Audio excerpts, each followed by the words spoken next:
नमस्कार, जय हिंद, वंदे मातरम दोस्तों। स्वागत है आप सभी का हमारे यूट्यूब चैनल स्टडी पॉइंटर्स में। और आज है 9 जनवरी और 9 जनवरी 2023 को जो आपका पेपर हुआ है सीटेट का, उसका फर्स्ट शिफ्ट का एनालिसिस लेकर हम आपके सामने आ चुके हैं। जितने भी प्रश्न यहाँ पर पूछे गए हैं वो सारे हम डिस्कस करने वाले हैं, डिटेल में हम बात करने वाले हैं। तो वीडियो को ध्यान से देखिएगा और अच्छा लगे तो लाइक और शेयर जरूर कर देना। और चैनल से अगर आप पहली बार जुड़े हैं तो सब्सक्राइब कर लेना और बेल आइकॉन को प्रेस कर लेना, जिससे कि आने वाली वीडियो का नोटिफिकेशन आपको 100% मिल सके। तो चलिए वीडियो को शुरू करते हैं। तो यहाँ पर पहला क्वेश्चन आज जो देखने को मिला था एग्जाम में, वो देखने को मिला था कि अरब सागर के कितने सटे हुए राज्य हैं। तो महाराष्ट्र, केरल, कर्नाटक, गोवा और गुजरात, ये सभी अरब सागर से सटे हुए राज्य हैं। और ये सभी हमें जो है पश्चिम दिशा की ओर देखने को मिलते हैं। मैप के माध्यम से हमने समझाया भी था और इसका एक वीडियो भी पड़ा है, उसका लिंक हम आपको डिस्क्रिप्शन में दे देंगे। मैप से संबंधित जितने भी क्वेश्चन आ रहे हैं वो सारे आपके उसमें कवर हो जाएंगे। अगला क्वेश्चन आपसे यहाँ पर पूछा गया पक्षियों से संबंधित कि पक्षियों के पंख किस काम आते हैं। तो पक्षियों में जो पंख हैं उनके लाभ क्या हैं वो यहाँ पर आपको बताने थे।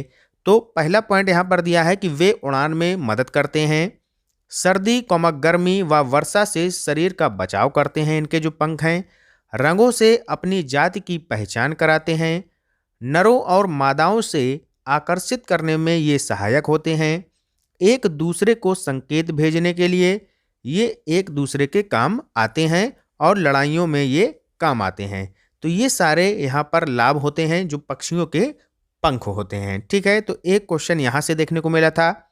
आगे बात कर लेते हैं। नेक्स्ट क्वेश्चन यहाँ पर आया था कि मधुबनी चित्रकला से। तो मधुबनी जो पेंटिंग है ये आपकी कहाँ की फेमस है? बिहार की है। तो इसके बारे में जान लेते हैं कि मधुबनी चित्रकला मिथिलांचल क्षेत्र जैसे बिहार के दरभंगा, मधुबनी एवं नेपाल के कुछ क्षेत्रों की प्रमुख चित्रकला है। तो ये आपने जाना मधुबनी चित्रकला के बारे में। ये एक पुरानी, बहुत ही पुरानी जो है चित्रकला है और कई बार ये क्वेश्चन पूछा जा चुका है, तो इसको आप दिमाग में बैठा लीजिएगा। आगे बात कर लेते हैं कि इसके जो है चित्रों में इंसान, जानवर, पेड़, फूल, पक्षी, मछलियां आदि के क्षेत्र को जो है यहाँ पर बनाया गया है और उन्हें जो है रंगों के माध्यम से इस पेंटिंग को बनाया गया है। तो ये सारी बातें आपको मधुबनी पेंटिंग के बारे में याद रखनी है। चलते हैं आगे। नेक्स्ट क्वेश्चन यहाँ पर आपसे पूछा गया कि मणिपुर का शास्त्रीय नृत्य कौन सा है। तो मणिपुरी बहुत ही सिंपल है, सभी ने कर लिया होगा। यह नृत्य मुख्यतः हिंदू वैष्णव प्रसंगों पर आधारित है, जिसमें राधा और कृष्ण के प्रेम प्रसंग के बारे में बताया गया है। ठीक है। नेक्स्ट क्वेश्चन यहाँ पर पूछा गया कि राजस्थान का सबसे लोकप्रिय नृत्य कौन सा है। तो ये है घूमर, बहुत ही सिंपल है क्वेश्चन। नेक्स्ट क्वेश्चन आया था कि मिजोरम में कौन सी भाषा बोली जाती है। तो ये बोली जाती है मिजो भाषा। ठीक है, क्लियर हो गया। आगे देखते हैं। नेक्स्ट क्वेश्चन यहाँ पर मिला था हाथी से संबंधित प्रश्न आपका जो है। तो हाथी के बारे में हमने एक वीडियो बनाया है, उसमें सारे क्वेश्चन हाथी से कवर कराए हैं। यहाँ पर भी देख लेते हैं कुछ पॉइंट। एक बड़ा हाथी जो होता है वो एक दिन में 100 किलोग्राम से ज़्यादा पत्ते और झाड़ियाँ खा लेता है। हाथी बहुत कम आराम करता है, ये केवल 2 से 4 घंटे ही सोता है। इसको पानी और कीचड़ में खेलना बहुत पसंद होता है, क्योंकि इससे इसके शरीर को जो है ठंडक मिलती है। हाथियों के जो झुंड में सबसे बुजुर्ग हथनी होती है, वो झुंड का नेतृत्व करती है और सभी फैसले लेती है। तो इस टाइप से यहाँ पर जो है हाथी के बारे में पॉइंट दिए होंगे, आपको उनमें से सही पॉइंट को पहचानना होता है। ठीक है, आगे देख लेते हैं। नेक्स्ट क्वेश्चन पूछा गया कि गोलकुंडा किला कहाँ पर है। तो ये है बच्चों हैदराबाद यानी कि तेलंगाना में। गोलकुंडा किला का जो निर्माण है वो कराया गया था कुली कुतुब शाह के द्वारा। ठीक है। नेक्स्ट क्वेश्चन आपसे पूछा गया निपुण भारत मिशन के बारे में। तो इसका फुल फॉर्म क्या होता है ये यहाँ पर आप देख लीजिएगा। National initiative for proficiency in reading with understanding and numeracy.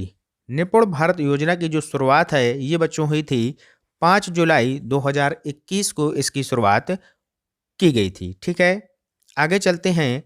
अगला प्रश्न आपको यहाँ पर देखने को मिला जीन पियाजे से।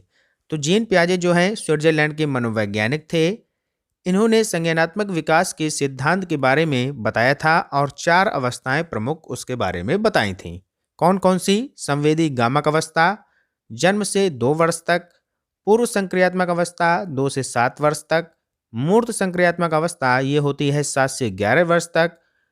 अगली है अमूर्त संक्रियात्मक अवस्था, ये होती है 11 से 15 वर्ष के बीच में।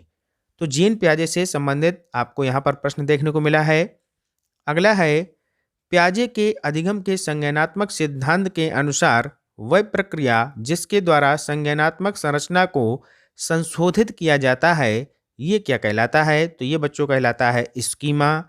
अगला प्रश्न देखने को मिला कि किस अवस्था में बच्चे में सामाजिक खेल का विकास होता है? तो ये होता है पूर्व संक्रियात्मक अवस्था में। ठीक है, आगे देखते हैं नेक्स्ट क्वेश्चन। राष्ट्रीय पाठचर्या की रूपरेखा यानी कि जो एनसीएफ 2005 है, अधिगम के रचनावादी उपागम पर बल देती है क्योंकि वह डैश पर केंद्रित है। तो किस पर केंद्रित है? ये गतिविधियों में शामिल करते हुए शिक्षार्थियों की सक्रिय भागीदारिता पर यह जो है केंद्रित है। अगला क्वेश्चन है कि नई शिक्षा नीति 2020 में शैक्षिक जो पाठ्यक्रम है इसको किस प्रणाली के आधार पर विभाजित करने की बात कही गई है? तो 5+3+3+4 ये बात यहाँ पर कही गई है। नई शिक्षा नीति 2020 पर हमने जो है वीडियो बनाया है, उसको आप लोग जरूर देख लीजिएगा। चलते हैं आगे, नेक्स्ट क्वेश्चन देखते हैं। अगला क्वेश्चन आपसे पूछा गया कि लॉरेंस कोहलबर्ग के नैतिक सिद्धांत के किस स्तर पर नैतिक मूलक सिद्धांत बालकों के आंतरिक नियंत्रण में रहता है? तो ये रहता है उत्तर परंपरागत स्तर पर। ठीक है, अगला प्रश्न है किस मनोवैज्ञानिक के अनुसार बच्चों के संज्ञानात्मक विकास में सांस्कृतिक उपकरण एक महत्वपूर्ण भूमिका निभाते हैं? तो ये जो है सांस्कृतिक जहां पर आपको दिख जाए तो वाइगोस्की इसका राइट आंसर हो जाएगा। चलते हैं आगे, अगला प्रश्न है यहाँ पर शारीरिक कौशल संबंधी विकार से संबंधित क्या कहलाएगा? ये कहलाएगा आपका डिस्प्रेक्सिया। ठीक है, ये आपका यहाँ पर राइट आंसर हो जाएगा। नेक्स्ट है एक बालक पढ़ते समय W को M पढ़ता है और M को W पढ़ता है, वह किस विकार से संबंधित है? तो ये डिसलेक्सिया से हो जाएगा। नेक्स्ट क्वेश्चन है कि सामाजिक अधिगम का सिद्धांत किसने दिया? तो अल्बर्ट बंडूरा ने ये जो है सिद्धांत दिया था। आगे देखते हैं अगला प्रश्न, लिखने संबंधी विकार से संबंधित, तो ये होता है आपका डिस्ग्राफिया। अगला है कि शाब्दिक में कौन सा प्रत्यय है? तो इसमें जो है एक प्रत्यय है, बहुत ही सिंपल है। राष्ट्रीय का मूल शब्द क्या है? तो ये है शब्द। ठीक है, अगला है कि सदुपयोग में कौन सी संधि है? तो व्यंजन संधि है।